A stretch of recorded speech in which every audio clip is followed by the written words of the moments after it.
जय श्री कृष्णा। राधे राधे। स्वागत है आपका आपके अपने चैनल द रिलीजियस लाइफ में। दोस्तों, आज के वीडियो में मैं बात करने वाली हूँ भीष्म पंचक व्रत के बारे में। भीष्म पंचक व्रत कार्तिक महीने के जो आखिरी 5 दिन होते हैं उनमें किया जाता है।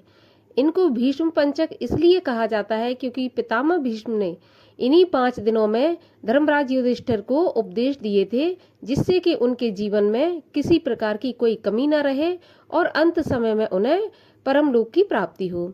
तो आज के वीडियो में हम यही जानेंगे कि भीष्म पितामह ने युधिष्ठिर को ऐसे कौन से उपदेश दिए थे जिसकी वजह से युधिष्ठिर का नाम आज भी अमर है और उन्हें भगवान श्री कृष्ण का सानिध्य प्राप्त हुआ था। तो बने रहिए वीडियो में अंत तक, और यदि पूरा देखने के बाद वीडियो आपको अच्छा लगे तो प्लीज लाइक अवश्य करिएगा, क्योंकि आपके लाइक से हमें मोटिवेशन प्राप्त होता है और आगे और ज्यादा अच्छे से काम करने की हमें कहा जाए तो ताकत मिलती है। और साथ ही साथ यदि वीडियो अच्छा लगे तो चैनल को सब्सक्राइब भी कर लीजिए, क्योंकि इस प्रकार के वीडियो यदि आपको अच्छे लगते हैं तो मेरे चैनल पे आपको मिलते रहेंगे। तो चलिए अब हम ये जानते हैं कि ये भीष्म पंचक व्रत होते क्या है और इन्हें हमें किस प्रकार से पालन करना चाहिए। तो देखिए, ये व्रत कार्तिक मास की जो शुक्ल पक्ष की एकादशी होती है, जिसको कि हम देव उठनी एकादशी कहते हैं, तब से प्रारंभ होकर और पूर्णिमा तक चलते हैं, और इनको कभी कहीं कहीं पंचभीखा भी कहा जाता है। तो जो कार्तिक स्नान करने वाले होते हैं वो 5 दिन व्रत तो रखते ही है निराहार और निर्जला, लेकिन जिन लोगों ने पूरे कार्तिक मास इन नियमों का पालन नहीं किया किसी भी वजह से, किसी भी मजबूरी या परेशानी की वजह से, तो वो इन 5 दिन इन नियमों का पालन करके पूरे कार्तिक मास का फल प्राप्त कर सकते हैं। अब भीष्म पंचक इन्हें क्यों कहा गया, तो देखिए, ये महाभारत काल के समय की बात है कि जब युधिष्ठिर अपने पितामह भीष्म के पास गए, जब वो बाणों की शैया पर थे, तब पितामह ने धर्मराज युधिष्ठिर को उपदेश दिए थे 5 दिन, और उन्हें ये नियम बताए थे कार्तिक मास के। उस समय कार्तिक मास चल रहा था तो ये नियम बताए थे। तो ये जो भीष्म पितामह ने नियम बताए थे और ये जो युधिष्ठिर को उपदेश दिया था, उससे भगवान श्री कृष्ण ने प्रसन्न होकर ये 5 दिन भीष्म को समर्पित कर दिए थे, क्योंकि भीष्म भगवान श्री कृष्ण के अनन्य भक्त थे। और उन्होंने कहा था कि जो भी इन भीष्म पंचक दिनों में, इन 5 दिनों में जो भीष्म पंचक व्रत करेगा, उसको सीधा सीधी मेरी कृपा प्राप्त होगी और मेरे लोक की प्राप्ति हो जाएगी। तो इसलिए कार्तिक के महीने में यदि हम नहीं कर पाते हैं कार्तिक के नियमों का पालन, तो हम इन 5 दिनों में कार्तिक के नियमों का पालन अच्छे से कर सकते हैं। अब नियम कौन से हैं ये हम जान लेते हैं। तो नियम में वही कार्तिक के जो नियम है वो होते हैं, लेकिन इनमें और ज्यादा महत्व उन चीजों का बढ़ जाता है जो कि कार्तिक के पूरे महीने में होते हैं। तो सबसे पहला नियम तो होता है तारों का स्नान। तारों का स्नान मतलब सुबह जब तारे दिखते हैं 4 बजे, 4:30, 5 बजे, इतने बजे तक हमें स्नान कर लेना चाहिए। तारों का स्नान करने के बाद अगर हो सके तो हमें इन 5 दिनों तक निराहार व्रत रखना। निराहार का मतलब यह है कि अन्न और नमक का सेवन न करके फलाहार वगैरह से हमें व्रत रखना चाहिए।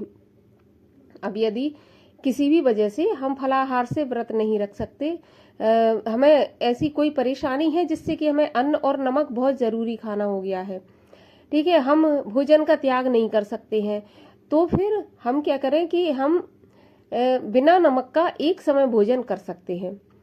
अगर फिर भी नहीं बनता है तो भाई नमक आप ले सकते हैं, लेकिन शुद्ध शाकाहार भोजन लें।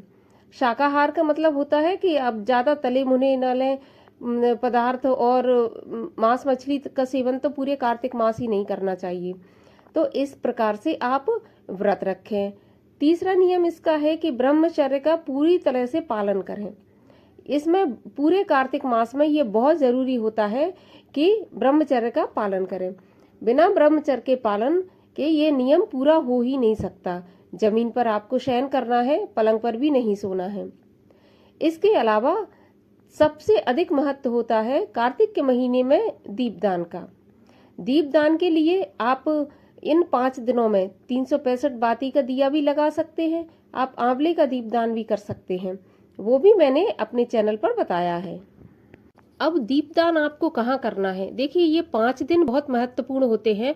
और मैं आपको एक चीज और बता दूं कि साल 2024 में 5 की जगह 4 ही दिन मिल रहे हैं, क्योंकि 15 नवंबर को 12 नवंबर को एकादशी है और 15 नवंबर को पूर्णिमा है। तो 12 से 15 के बीच में 4 ही दिन मिल रहे हैं, 5 भी नहीं है पूरे। तो इन दिनों आप जितनी भी हो सके भगवान की सेवा कर लें। तो इसमें दीपदान आप कहाँ कहाँ कर सकते हैं? तो देखिए, तुलसी के पौधे के पास तो दीपदान करना ही करना है देशी घी का। इसके अलावा आप पीपल के वृक्ष पर भी दीपदान कर सकते हैं। कहीं आसपास आपके विष्णु मंदिर हो, कृष्ण मंदिर हो, राम मंदिर हो, वहां पर भी आप दीपदान कर सकते हैं। जो शिवालय है, शिवालय में भी कर सकते हैं दीपदान। इसके अलावा यदि आप किसी पवित्र नदी के तट पर रहते हैं, कि गंगा, यमुना, नर्मदा, कावेरी, कोई भी ऐसी पवित्र नदी आपके आसपास है, तो निश्चित रूप से आपको वहां जाना चाहिए और दीपदान करना चाहिए।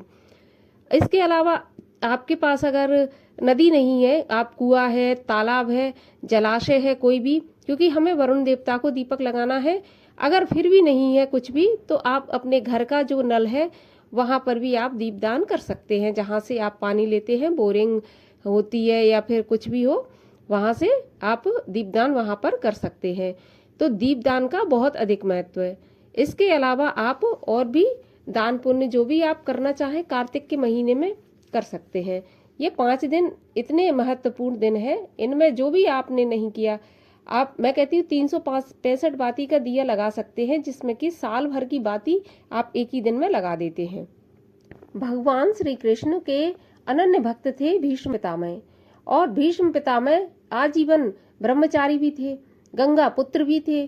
तो जो भी इस भीष्म पंचक का व्रत करता है, उससे भगवान श्री कृष्ण अत्यंत ही प्रसन्न होते हैं और सीधे सीधे हमें धन धान्य से परिपूर्ण करके अंत में मोक्ष की प्राप्ति कराते हैं। तो इतने महत्वपूर्ण है ये कार्तिक मास में भीष्म पंचक के व्रत। तो निश्चित रूप से इन 5 दिनों में आपको इन नियमों का पालन करते हुए ये व्रत अवश्य करना चाहिए। और मैं एक चीज और बता दूं, मैंने कहा था कि महिलाएं बाल धो सकती हैं कि नहीं धो सकती। तो देखिए, एकादशी से लेकर पूर्णिमा तक महिलाओं को बाल नहीं धोना चाहिए, नहीं धो सकती हैं। तो कोशिश करें कि एकादशी से पहले ही बाल धो लें, नहीं तो इसके बाद बाल ना धोएं। तो उम्मीद करती हूँ कि वीडियो आपको अच्छा लगेगा और आप कार्तिक के नियमों का पालन इन 5 दिनों में करके भगवान की कृपा अवश्य प्राप्त करेंगे। तो चलिए, आज की वीडियो में इतना ही। अब मैं मिलती हूँ आपसे अगले वीडियो में। तब तक के लिए हरे कृष्ण।